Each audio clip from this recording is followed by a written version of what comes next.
So the Acolyte has finished its 8-episode run, and I can safely say the fandom has never been more divided and full of toxicity. I mean, ever since 2017 and the release of The Last Jedi, there's been a clear divide, but I don't think any movie or show produced could make it much worse. And this has led to the majority of opinions I'm seeing online being ones of either pure hatred, where the side just refuses to accept that some people can like the show. And it's completely fine that people like the show, there's parts of the show I like. But the opposite side is people who just love the show and are blinded by it and can't see how anyone could possibly dislike it. Now, as a fan of the franchise since I was 5 years old, I've always found things to like in all Star Wars projects. Some more than others, of course, but I always enjoy talking about them nevertheless. But these days, it seems impossible to have a debate online without it becoming purely toxic. The point of this video, as said in the title, is to give my honest review of The Acolyte as someone who enjoys parts of the show, but I can also see the clear flaws in terms of writing, budget, lore, and more. Now, just quickly before I start, I want to say that my opinion is not facts, nor is anyone else's you see online. So please feel free to disagree in the comments. If there's anything you feel I failed to address, then also let me know, as I'll try to reply to absolutely anyone who does. In saying this, I also have to say, if you're debating, please be polite, leave any toxicity out of it, and there's no room for any racist or sexist comments that I've been seeing online. And also, as episode 8 only came out yesterday, I feel like I should probably say that there is a spoiler warning, but if you're watching a review on the show, then you probably assume that already. So with that all out the way, let's begin with it. Now, the way this review is going to be structured is with 3 different sections, being the good, the bad, and the ugly, which, to be honest, I think perfectly describes this show, as there's parts that are good, and I do like, and that make me want more. There's also bad parts which are inherently bad, but they could be improved on, or they might just be small little things, and then there's the ugly, where I believe the show really missed the mark. And the first thing about this show I want to talk about is the character of Sol, who is perhaps my favourite thing about the show. Now, I'd only seen Lee Jung-jae in Squid Game before The Acolyte, and I wasn't quite aware of how good of an actor he is, but he is absolutely phenomenal in this show. In a show which, for the most part, I feel like the acting is poor, like most things in Star Wars, to be honest. And I'll talk about that later, but I think he really stood out. He was flawed, yes, but you could see he was very compassionate, and he was a really good person despite doing a bad thing. Which, in my opinion, in the show, they do go a little bit too far with it. I believe what he did wasn't that bad, and he was almost justified. But you can see where Osha and May clearly get upset about it, and which inevitably leads to his downfall, getting force choked by Osha, which I actually thought was really sad. There's a great scene inside of his ship, after the lightsaber battle with the stranger, where he breaks, basically. He snaps, he gets emotional, he gets angry. And other than the likes of Anakin in the prequels, we don't really see that very often with Jedi. Jung-jae was also very good with a lightsaber. For the most part, the lightsaber choreography was pretty decent in the show, and he was one of the standouts. And he also learned English purely for the role, which is just a level of dedication which tells you that he loved being part of the franchise, and he really put his all into bringing this character to screen. It makes me sad that we won't see him again now after his death, but like I said, I do believe they handled his death well, and I'm happy with his character conclusion. Another character I was pretty impressed with throughout the show was the Stranger, or Khmer, if that's his real name. Now, I know his reveal was initially meant to be a surprise, but I feel like it was one of those surprises where it's definitely hinted to by the audience. Like, I feel like we were supposed to know that he was the Sith or the dark side user before he took off his mask. We obviously saw that when he was able to combat May in hand-to-hand combat despite being caught off guard by her, and that he was on the planet and he went there with May before he was revealed as the Sith. I feel like Manny Jacinto's acting was pretty solid, and he was also very good with a lightsaber. Now, his actual identity is still up in the air, because is he an actual Sith? Me personally, I don't think he is. Due to the time period we're in, obviously we saw Darth Plagueis, but because we're still so far away from the Phantom Menace, I believe Darth Plagueis is still the apprentice behind Darth Tenebrous. And the theory I have in my head is the reason Plagueis was stalking him, if you will, is because he's looking for an acolyte or his own apprentice to be able to take out Darth Tenebrous. But as we know, obviously Darth Sidious ends up being that apprentice. So I could see Khmer's fate in the end being at the hands of Darth Plagueis, whether he's an apprentice who's not good enough, or he tries to betray Plagueis himself and Plagueis kills him in doing so. I just can't see how him and Osha are going to have a good or happy ending, if you will. But yeah, in general, I thought he was a solid character, a good addition to the universe. I always enjoyed seeing him on screen compared to a lot of the other characters. And yeah, wouldn't mind seeing more of him at all. Now, as I alluded to the last point, obviously we saw Darth Plagueis in the show, and I do think this is a good thing. I did enjoy seeing him finally on screen after all of these years. I think he looked pretty good. It was a little bit weird seeing him kind of like almost looking like a cave dweller, if you will. Like, he did look a bit strange, but I think for the most part, especially considering how most aliens have looked in these Disney TV shows, I think he looked pretty solid.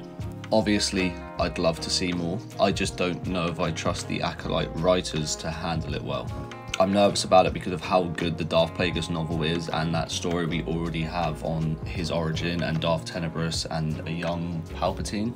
And with how Disney have basically treated the majority of the legacy characters, if you will, I don't know if I trust them to do it. But with that being said, it has to be done eventually. We have to see it, and this Acolyte path is kind of leading to it, whether we see Plagueis in season 2 or whether this is almost like a soft launch for another series, kind of like how we had Boba Fett in The Mandalorian. And I know they've changed his birth date a little bit, like he would have been 15 during this time in the original novel, but I don't think it's too big of an issue. It's not a massive change, but I do think Tenebrous still needs to be involved. If we're going to have Plagueis, especially in this time period, we have to have Tenebrous too. I think if they basically just skip Tenebrous out of it, it would be pretty lame, and a lot of people would be annoyed. But as long as they're mostly faithful, I do expect them to make some changes obviously, but as long as they're mostly faithful with how they adapt him in the future, I think it's exciting stuff, and I am excited to see him more. And as I've also slightly mentioned, I was pretty impressed with the choreography in this show. Now I just want to preface and say that I did see before the show they made one of these battles and they believe they topped Duel of the Fates. I assume they were talking about the battle in the 5th episode, and I want to say my stance on it is it's nowhere near Duel of the Fates. Nowhere near the Battle of the Heroes or most of the battle ones in the prequels, but all the Clone Wars. But I would like to say that I think it is a major improvement on the lightsaber battles that they've had since Disney have taken over. I'd say the battle in the 5th episode is probably the best lightsaber duel they've actually had since taking over.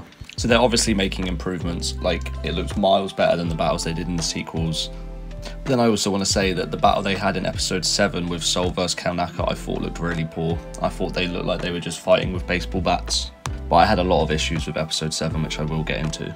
But yeah, the final lightsaber duel in the final episode with Kimir and Sol was also pretty solid, minus this scene where they're like kind of falling off this bridge and it looks like they're attached to wires and it's in slow motion and it looks really poor. But yeah, the actors for Sol, Kimir and Jackie as well, I thought all did a very good job with the lightsaber dueling. Particularly the actor for Jackie, who it looked like it was watching a young Ahsoka from the TV show. And her lightsaber battles looked a lot better than the ones we actually got in the Ahsoka show, in my opinion. So whoever they hired for the choreography in this show, if they're not going to go hire someone like Nick Gillard who did the prequels, I think this is a decent standard to be upholding for now. Now the last good part that I want to address in this part of the video is episode 8, or to be more specific, about the first half of episode 8. Now I feel with the finale is everything leading up to when Sol had his duel with Kimir was pretty good. It was tension building. We knew they were all going to meet up on Brendok, and because we don't know that any of these characters are alive in the future, we don't know how any of their fates are going to be. And like I said, the duel in episode 8 was solid, as well as Sol's death. Now I wasn't a huge fan of May's acting during that scene, and I will go into that a bit more. But Lee Jung-jae really carried it. As well as that, I thought bleeding the lightsaber was cool. Now, I'm a little bit conflicted about it because we've seen it 3 times now in canon. Obviously in this show, and similar to that, it was done with Dagan Gera in Jedi Survivor, but we also saw how it was done with Darth Vader in the comics. And I feel the way they did it in the comics was Vader was much more effective than the 2 scenes we've seen recently. I feel like with Osha and with Dagan Gera to an extent as well, it looked just very, I don't know, easy. Whereas when we see it with Vader, it nearly kills him, and I think there's a much more effective way of showing it. But I don't think it's the biggest issue. With something like lightsaber bleeding, it is very different case to case. Everyone does it differently. Like I'm sure when Count Dooku did it, it was nowhere near as strenuous as probably when Vader did it. And I did think it looked cool on screen. It was really cool to see a lightsaber actually bleed on screen for the first time, so I don't think it's a big issue. But everything from then on, after when Vanestra arrives and the twins escape and May has her memory wiped, I wasn't a huge fan of that part of the episode. And I'll go into that a bit more in a later section. But lastly, in this final episode, I thought the scenes of the Senator were very good. I thought David Harewood was pretty good with his acting as well, as usual in most things he's in. But it was definitely interesting to see the perspective of a Senator who, we're already 100 years before the prequels, but he believes already that there needs to be an investigation into the Jedi, which he's leading. And he believes the Jedi have become over-dependent, or the galaxy, sorry, has become over-dependent on the Jedi. He alludes to one day, if the Jedi lose control and someone snaps, that there'll be no one strong enough to stop him, which obviously alludes to Anakin Skywalker about 120 years in the future, turns to the dark side, snaps, wipes out the Jedi, and the Republic becomes the Empire, as everyone knows. Which I think is a nice link. It was pretty well done in this scene. That is where my good section of the video ends. Sadly, if you couldn't tell by now, the bad section and the ugly section are probably significantly longer than the good section, which I hate to do, and I don't want it to seem like I'm spreading negativity, but I do have to express, obviously, my honest opinion in this video. And like I said, a lot of the show does fall flat. And one of the big main reasons, if not the biggest reason I feel like it does, is the runtime and the episode count. These Star Wars shows have made it very clear that for most of the stories they want to tell, 8 episodes is not long enough at all. Especially when these episodes are only 30 minutes long. And on top of that, a quarter of this season, 2 out of the 8 episodes, were purely flashbacks. It just doesn't give you enough time to tell a full story. Leaves you with not caring that much about some of the characters other than the main ones. Like when Jackie and Yor died. No offense, but me personally, I didn't care about them at all. We had 2 episodes with them where they hardly done anything. Then you end up in a situation where in the second half of the 8 episodes, they're running, they're rushing, they're trying to tie everything up. And when Leslie Hedden said that season 1 was gonna have a cohesive ending with an opportunity to go further, but with no more questions, the end of that episode just leads up with more questions. Like we have the whole Vanestra and Khmer mystery now. We have the situation with Plagueis now as well. On top of the ongoing story with the twins, May now having her mind wiped, and with how this show's done critically, we might not end up getting a second season. And this isn't just a specific Acolyte issue, they've really dropped the ball with most of the Disney Plus shows. Book of Boba Fett, 2 of the episodes basically were given to The Mandalorian. 1 was literally only The Mandalorian. Obi-Wan Kenobi was somehow only 6 episodes. And the only ones who have really timed it well was the first 2 seasons of The Mandalorian and Andor, which Andor is 12 episodes long with 4 arcs. And that tells a story perfectly, as well as perfectly setting up a season 2. And on top of this as well, I feel like the pacing for the show was poor. The penultimate episode was purely a flashback, and the first 4, hardly anything happened. Like, we just led up to the end of episode 4 where Khmer shows up, and that's when the story fully kicks into gear. But half the show basically at that point was worthless, was pointless. Other than we've got a bit of backstory towards Osha and May, but that took an entire episode when it didn't need to, and we got some character building around Sol. But for a show that was supposed to be focusing on the Sith and the dark side, minus a 30-second scene at the end of the first episode, we don't see Khmer until the 5th episode. Episode 1 and 2, I think, definitely could have just been merged into one, and then episode 3 didn't need to be a whole episode either. As well as episode 4 basically just be them walking through a forest for 30 minutes. And like I said, there are other things that are bad in this show, but I think the issue of the runtime and the pacing is the foundation which just caused it to have flaws and bad reviews. And if they either structured the first 4 episodes well, or just gave the show more episodes in general, I feel like we would have had a much more cohesive story and people would have enjoyed it more and cared about the characters more. The next thing I thought was done pretty poorly in the show was the character of Vanestra. I feel like, to start off with, her acting was pretty wooden. I didn't really get any emotion out of her at all, and I feel like they definitely could have picked a better actress for it. As well as I feel like her makeup was kind of poor as well. She just looked like they had painted her head green and not really done anything else to make her look like her species. But the main reason I want to talk about her is her lack of reasoning for not telling the council and the actions that she has throughout the show. Now, I know her not telling the council avoids any plot holes outside of universe because the council obviously shouldn't know, but that doesn't make her in-universe reasoning make any more sense. Because in universe, if there is a Sith or a dark side user running around who has killed 6 or 7 Jedi in one massacre, the council should know. That's why Qui-Gon tells them about Darth Maul in episode 1. Whether they believe it or not is up to the council, but they should know. Because if they do help, all they're going to do is be able to stop this dark side user, and if they are obliged to tell the Senate, at this point in the time, the Senate is not as corrupt as it is during the prequels. If anything, the Senate might even be able to help.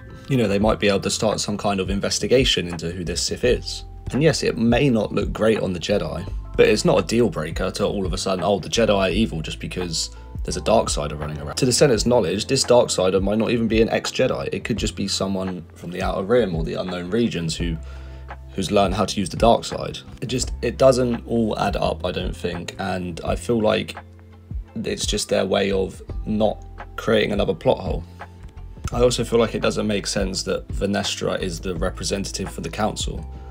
Like, why is she going to this meeting with the Chancellor to explain? It'd be like during the prequels, if instead of sending Yoda or Mace Windu or Obi-Wan to go talk to the Chancellor, they just sent, like, Kit Fisto.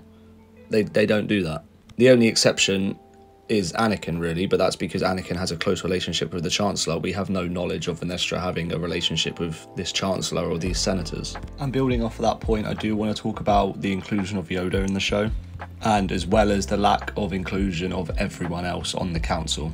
I feel like it was just lazy to mention the council multiple times and mention meetings, but never show them. And we did finally see Yoda at the end in one shot, but it just wasn't enough. And we see Vernestra's going to talk to him. You'd assume about Khmer, maybe. But if she is going to be anything like she's been throughout the rest of the show, she's not going to tell him the full truth. And I just feel like it wouldn't make much sense if Yoda just seems oblivious to this. And I see a lot of people online be like, oh, well, he wasn't able to sense Sidious throughout the entire prequel trilogy, so he shouldn't just be able to sense how Vernestra's feeling. But there is reasons for that throughout the prequels. Obviously, the dark side was completely clouding everyone in the temple, all of the Jedi. You know, there was a dark side shrine underneath the temple, and Palpatine himself was, you know, blending in and clouding everyone's judgment. But this is supposed to be a time of peace and prosperity, and I feel like if Vernestra was lying and other Jedi were lying and loads of Jedi were dying, Yoda would be able to sense at least some of it. But we'll have to see how that evolves in a possible season 2. But as of right now, I feel like a lack of inclusion of him in the first season, or the council in general, was a bit of a missed opportunity.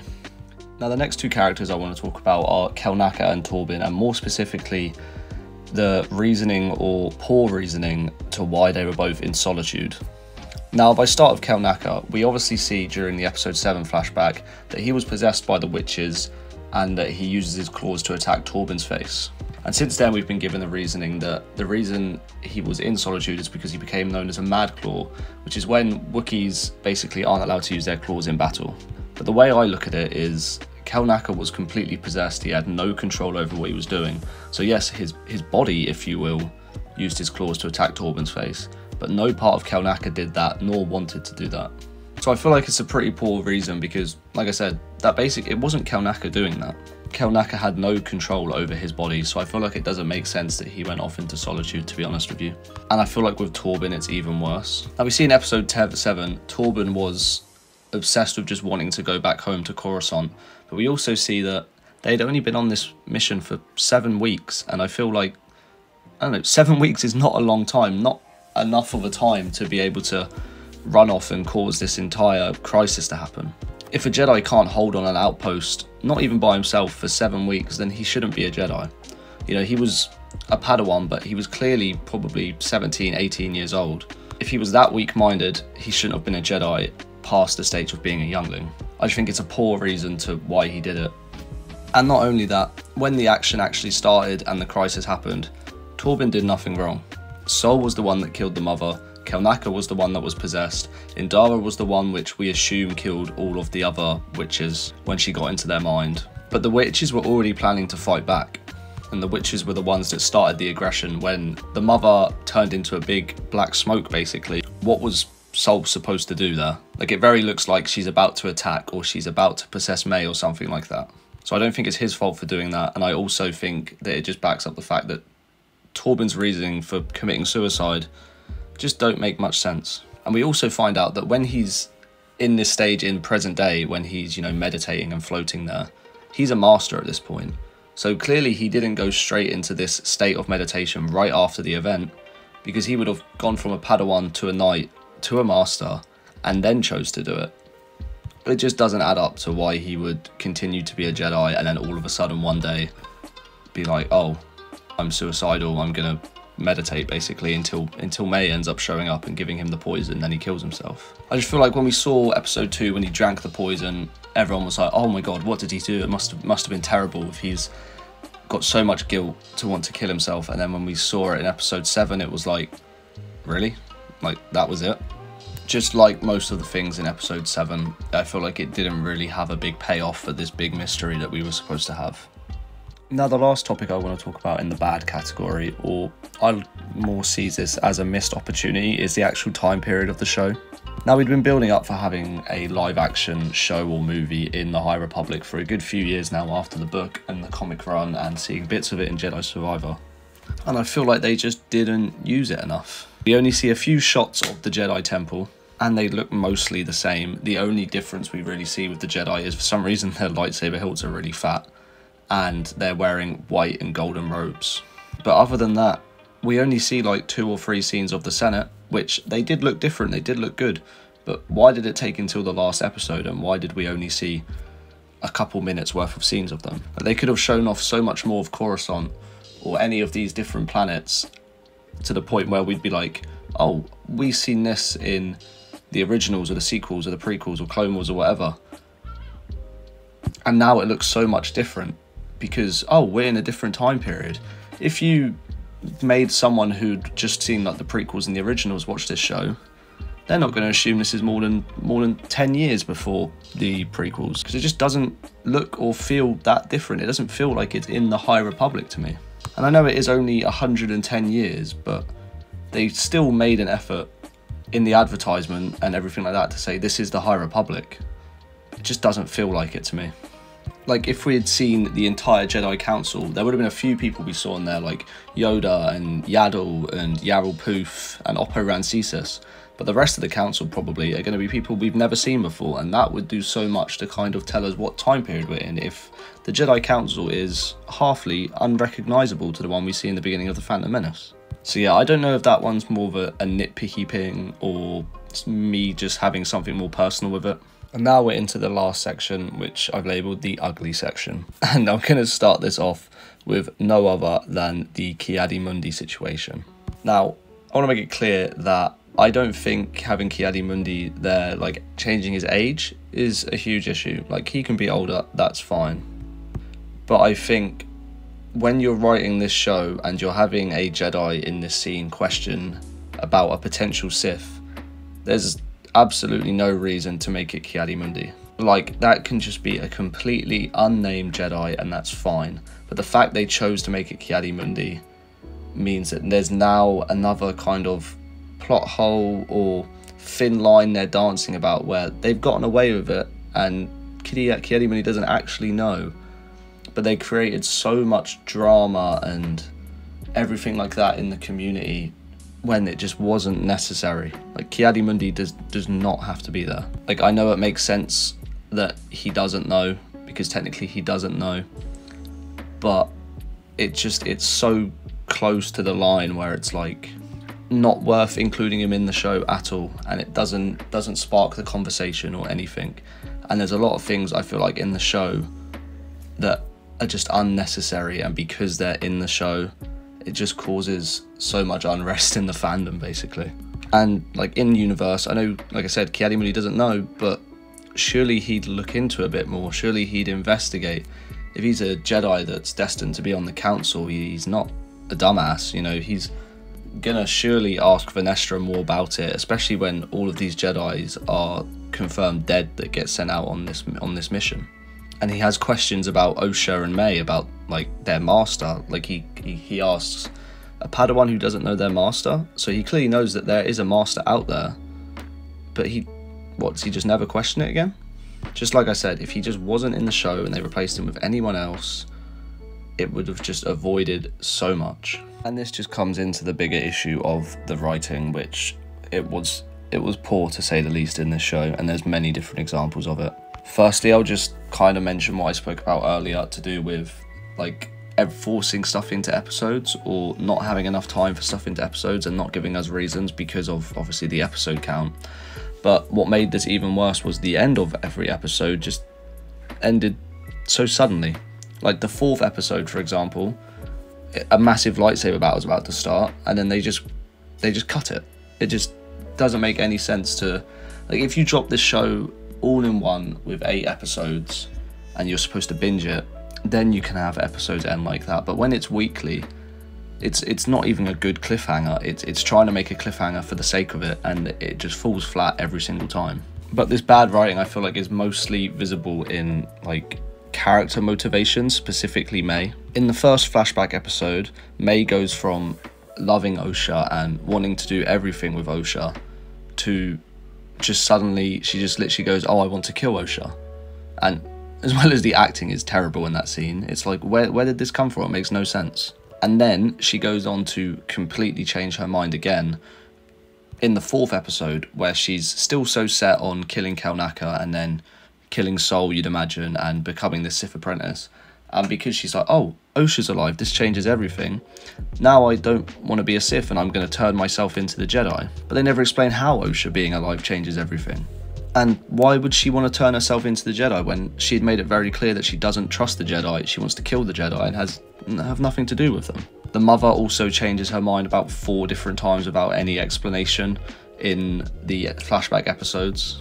Like one moment she's like, oh, well, we'll discuss whether Osha can leave. Or then she's like, Osha can make her own choices and she can leave. And then she goes, oh no, Osha, you can't leave. And they have no explanations at all to why she changes her mind. And then you also have, like I mentioned, Torben and Torben's suicide, which doesn't make sense, is really poor writing.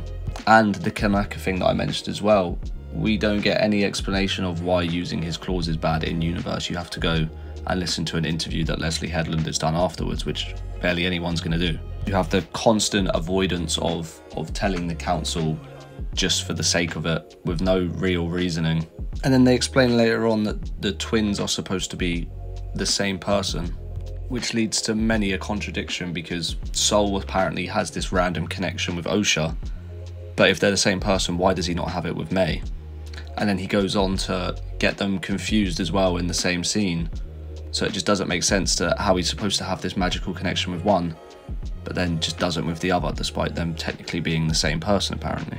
And I could go on about other different times where the writing's been poor in this show, but it has been done to death online. Everyone's been talking about it, and most people, I don't know, I just try not to spread too much negativity about it. But that's enough on the writing, because I feel like I could sit here and talk about it for so long, but it has been done to death online. I do want to talk about specifically with the acting. I thought Amanda Lestenberg as May was hot. She was terrible.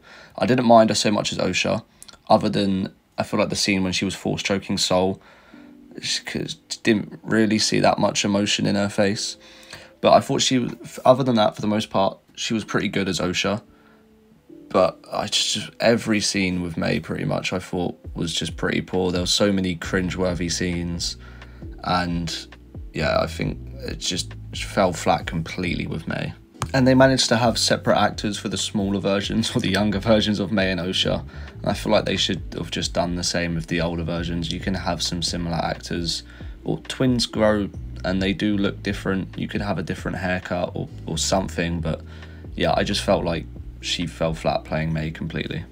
And the final topic I want to talk about in this episode is the advertisement basically we got for the show and how it contradicts what we actually got and it actually delivered. Now, firstly, I want to talk about Master Indara. Before the show came out, it was like, oh, we're finally getting Trinity in Star Wars, and she was in loads of interviews and put forward as one of the main characters, and then she dies in the first scene. And what makes that even worse is we then get to see her barely in the episode 3 flashback, but in the episode 7 flashback, she's in it a fair bit, and she actually looks like a really good character. She's acted really well, but we just never get to see her at all other than that one flashback, because they killed her off in the first episode. But that's not the main issue I had with the advertisement and the description we were given. Before the show had came out, we were told that this was going to be a dark side Sith focused story. And it was very much, told to us that this is going to be the first live action story we've had where the Sith are the main characters, or at least the dark side are the main characters, and we're following them through this story.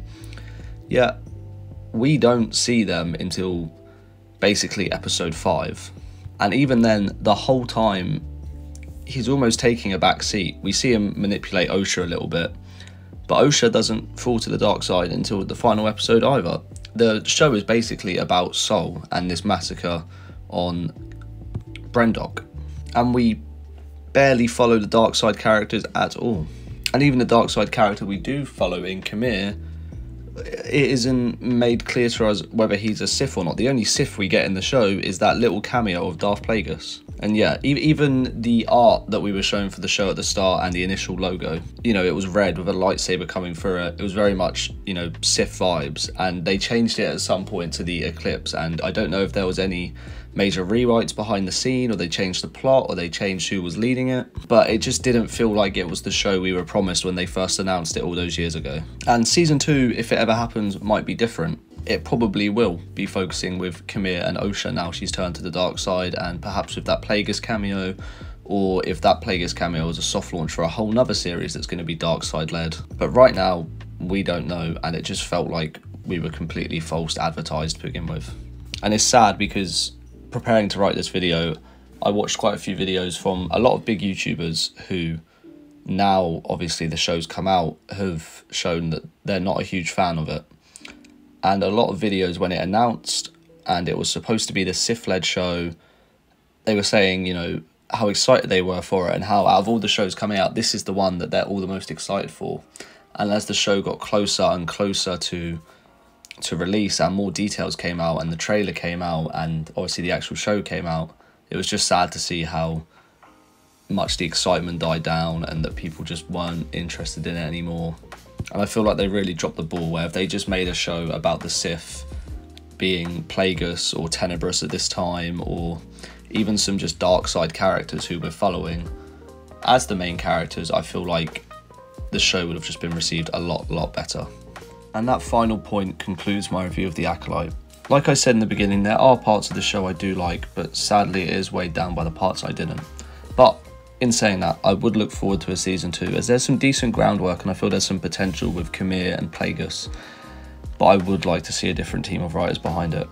Let me know if you agree with me though, or if you do think I was overcritical, be sure to leave a comment. I appreciate all the support I've had so far of this channel, and if you did enjoy this video and want to see absolutely anything else Star Wars, then please leave a comment, like, and make sure to subscribe. I'll see you all in the next video, and may the Force be with you, always.